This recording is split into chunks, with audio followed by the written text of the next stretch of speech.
Hello and welcome to Stand By Please with Jackie George from Sharjah Performing Arts Academy and me, Antonia Collins from the Bamboo Manager Project.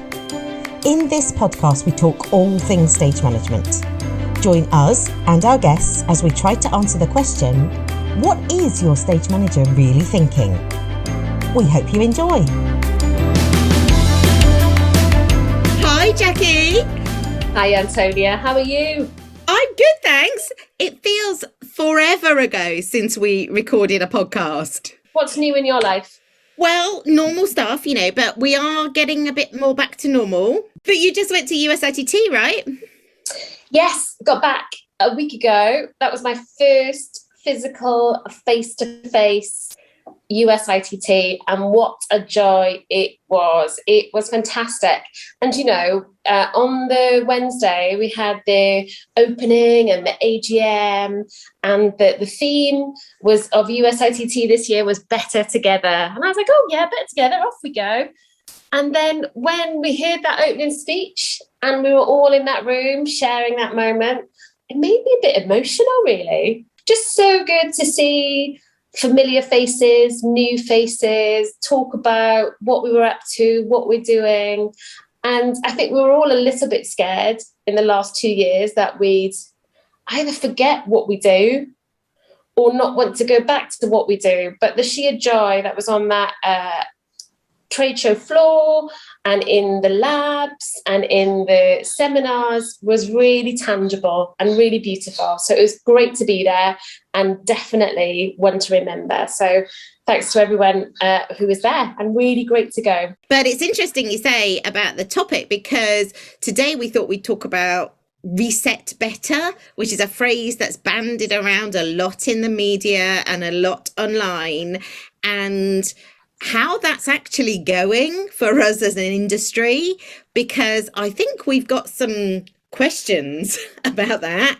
And I think it is linked to the part that you just said about what do we mean by that? Do people not want to work in the entertainment industry anymore because they've discovered that they can earn as much, if not better money doing different things? And I really want to talk about money. But also, is that about, some of the choices that we make in life as well, about what we want to do and where we want to be? I think that also is part of this whole bigger conversation. Because when we say reset better, it sounds like we're just going to go, right, okay, only 8 hours a day, 1 hour lunch break every day, and we're going to go home every evening. Well, of course, it's not going to be like that, is it? Because for a start, most theatre shows are on in an evening, and we can't reset that because who's going to go see them? So we've always been a service industry in that sense, like hospitality. We've worked in exactly the same way. But I think there's a lot of people saying, what we used to do, we don't really fancy that anymore. We fancy a different way forward. But I'm not convinced that there's the change that we thought we might have by this point in time. When we were reading all these articles and when people were having discussions about resetting better, and I think there was lots of conversation about resetting better in lots of different industries, not just theatre and events. What was our focus? What did we want to reset better at? So you've talked about hours already. We want to look at how much we work, quantity of time. What were the other areas? So pay, we've touched upon that. Were there any other areas that we wanted to reset better at, do you think? Well, I personally would like to reset better at less bullying. And I'll go as far as to put it in speech marks, but behaviours that we see under the guise of art or creation of art, which actually just are not very pleasant. I think being, oh my God, how many times have we talked about be kind as a buzzword? But, I think there is some of that wrapped up in it as well. Whereas actually it's not really being kind, it's be a decent human. Or be human, especially with what's going on at the moment. So we've got hours, we've got finance, we've got money, we've got kindness. Anything else on your top 5 for resetting better? How do we make our workforce more inclusive? Well, that was going to be my next one. I think sort of equity and inclusion for me is a real priority. And I think out of hours, accessibility, finance, material, if you treat that well, then that can only develop inclusivity and diversity in our industry. But until we actually address all those other stuff, it's an even more of an uphill battle to ensure that we're a fair place to work. Well, and I'm very fond of saying to people that, we live and work in a world that is fairly exclusive, not inclusive. And you and I, we've talked about this a lot, but especially at drama school level, how do you even know that going to drama school is an option if you're not in a school system that allows you to know that? So I did a conference this week that was about further education in Wales. And, part of that dialogue was about how do we let learners know that these things are possibilities for them? And if you think about somebody who maybe doesn't go to the theatre, it's not been part of their family life for whatever reason, why on earth would you wake up one morning and think, oh, do you know what, I think I'd go to drama school and be a stage manager? It's the argument about why I never go to an art gallery, because it's just something I never did as a child. We didn't go to an art gallery. I mean, I was fortunate. We went to theatres, so I knew that was an option. But so I never think, oh, today I think I'll go to an art gallery. It's just something that never occurs to me. But yeah, I mean, we have to do better, and we have to find other ways in for people as well if we're going to make our workforce more inclusive. I think loads of people, there's a lot of lip service going on about inclusivity, because you need sponsorship, right? To get young people into drama schools, there's got to be funding in order to do that. And traditionally, funding has been for acting courses and for musical theatre courses, not for production arts courses. I have this conversation quite a lot, where we look at, in certain parts of the world where people, I think sometimes from an outside view looking into somewhere like the UK or America, assume that accessibility, that introduction to a possible career in production arts is achievable and accessible and out there and available, and it's not. So when we have these conversations regionally, wherever you are in the world, and say, if theatre training, and more specifically production arts training, is not a thing from school level up, then how can we introduce it? That's not a regional specific conversation. It's a world conversation, because this conversation needs to happen and is not addressed in the UK as much as it's not addressed in other parts of the world as well. So I find it fascinating that externally the UK is looked at as some sort of marker for diversity and inclusion of accessibility to training and accessibility to the industry. But actually, and there are absolutely phenomenal organisations out there that are doing great work, but it's a drop in the ocean in terms of its outreach. And I think as an industry, and we could be doing huge amounts more. I grew up in a town where we had a really amazing rep theatre. So although we didn't go very often, we did go. So I knew it was an option as a career for me. But if I hadn't have had that, I probably wouldn't have considered it. Do you know what I mean? Because I'd have known that you could act for a living. I'd have known that was a thing. But I wouldn't have known that the production arts side of it exists at all, let alone gone to drama school. So no, I agree with you. It all has to start much further back before, but we also need to do both things, don't we? We need to start further back, but also we need to remodel what we've got going currently. Because I'm sure, like me, you keep an eye on all of the different social media posts and the different job adverts and stuff. And you think, how can that be a wage? I don't understand. And they're asking for somebody who's quite experienced and, this, that and the other. And then it's not a decent pay rate at all. So why would you even want to do it then, if that's the case? how do we balance that in terms of hours and time committed to work then? And here's a question for you. In the work that you've got coming up now, and I'm hoping, I'm touching wood as I say this, that 2023 will be a lot more normal for all of us who are sort of making theatre. Do you see that there'll be a shift in how we manage our hours and our time, or do you think you'll slip straight back into that routine, that tech week, that 6-7 days a week, whatever it may be? We have spent quite a lot of time working on the technical schedule. Now, I have to be brutally honest, it's not going to be hugely different. But what we have done this year and what we're hoping to do is that we won't be running 3 session tech days every day. Now, there will be 3 session tech days, there will. But my point is we need some breathing space. It's not that we wouldn't be working, it's the fact that we need time to do the notes. Because otherwise you just hurdle.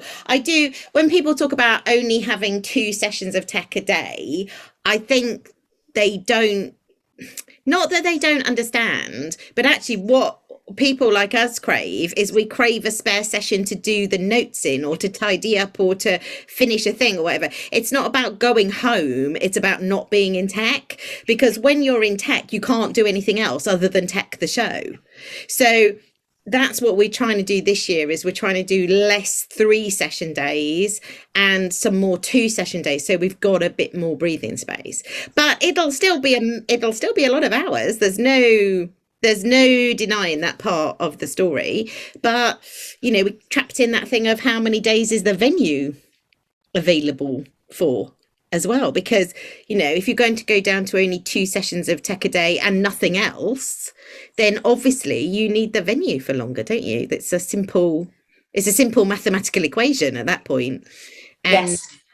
And when you do a musical, which is what I'm doing, you need quite a lot of tech time. Yes. And I think it goes back to scheduling. So, and we've talked about this before in previous podcasts, your scheduling has to start with a commitment to produce less, because otherwise, and of course, where, in an educational environment, that has to be cleverly managed in terms of what the learning outcomes are for the students. In a commercial model, that's not so easy, but there are slight shifts that I think can absolutely support it. So I know you said, okay, not every day is a 2 session tech day, but even if you make a shift that 1 or 2 days of the tech are 2 session days, then supporting people, and that's not about them not being in work, but it gives people breathing space to do the notes that's required. I think that's so important. I think one thing I'm really conscious of is that prior to the pandemic, we were all functioning. Then you get this global pandemic, which we've all done an incredible job of living through a global pandemic. So we can all give ourselves a massive, massive pat on the back for doing that. But then if you go straight back into that old routine, it's been well documented and written about and just talked about, in peer groups, that we're not the same people. You cannot come out of this the same people that we entered it 2 years ago. Some of us are more vulnerable. Some of us may be a bit more stubborn about it. Some of us may have had massively personal circumstances that have changed our lives. So we are not the same people. And I think to ask people to go back into the old system is potentially even more damaging. So I think even those small shifts of like, okay, you're still working 3 sessions, you might be teching 2, but you've got breathing space to make notes and stuff on the other session, is it only the right way forward and the right step forward? There's been 2 different articles I've read recently in The Guardian. Maybe I need to start reading something else. But one of them was about how post-pandemic is making theatre workers have a mass exodus from the industry. So, okay, headlines got me. So I read. And actually what it transpired was actually they were leaving because the hours were rubbish and the pay was rubbish. And it's really frustrating because it was like, that's actually nothing to do with COVID. that was there before. That's always been a problem. Before. Yes. It's just that the COVID's actually made it a line in the sand for people to go, oh, I've stopped and I've just noticed that I don't want to do that anymore. And I've survived not doing it for 2 years, and I'm going to go and find something else to do with it. So it does make me chuckle when you see these things, COVID made people leave working in the theatre. No, COVID didn't make people leave working in the theatre. They just realised that maybe that wasn't the best deal for them to be working in theatre. And the other one was about how... which takes us on to a similar sort of theme about the hours and the days, about how COVID is making women in theatre leave. And again, it's not COVID, it's about how can you function when you've got so many other commitments of like family or whatever it may be in a theatre that is better, but is not a family-friendly industry. And you and I have both had conversations before how we made it work, and thanks to the support networks around us, and we just had to make it work, and we did. But for the majority, that's not possible. And it's not COVID that's making women leave theatre. It's the unfriendliness of family, caregivers, guardians working in theatre that actually makes it really difficult. And I think there are different moments for different seasons of your life, right? Mm-hmm. And there are times in your life where it's more important that you are at home in an evening, okay? Mm-hmm. And there are times in your life where it doesn't really matter. You can go and work as many shows as you like. And I think we're also very inflexible about that. I would love to encourage back into theatre, especially into stage management, maybe some women who left stage management because it wasn't their moment to do that job role, but we don't see it like that. We're like, oh no, you left and that's the end of it kind of thing. And I think, could we be a bit more generous of spirit? Because there are people who've got excellent skills, but because theatre is really inflexible, especially when it comes to having children, they've had to make different changes and different things to their life, So I would love that as well, if we could kind of encourage more women back into theatre in a different moment in their life. Do you know what? That is amazing. I think there's a campaign in there somewhere, Antonia. If you've got a spare 5 minutes, pop it on your new iPad list, because I'm just thinking about there's two women in particular that spring to mind that I've had the absolute joy of working with at different points in my career that have sort of got to a different, I love the phrase, season in their life, and they've re-entered the industry once their time's been different, and their demands on their time have been different at home. And they have been the most joyous, wonderful, skilled, nuanced stage managers that I've worked with. I'm not going to mention the names because I don't want to name them because they might not want to be named, but they probably know who they are. But it was absolutely so beneficial to me, to the company, and to the people I was working with that we had their skills in the team. So that, do you know what? There's a whole pool. I mean, I love to give, Jackie. What can I say?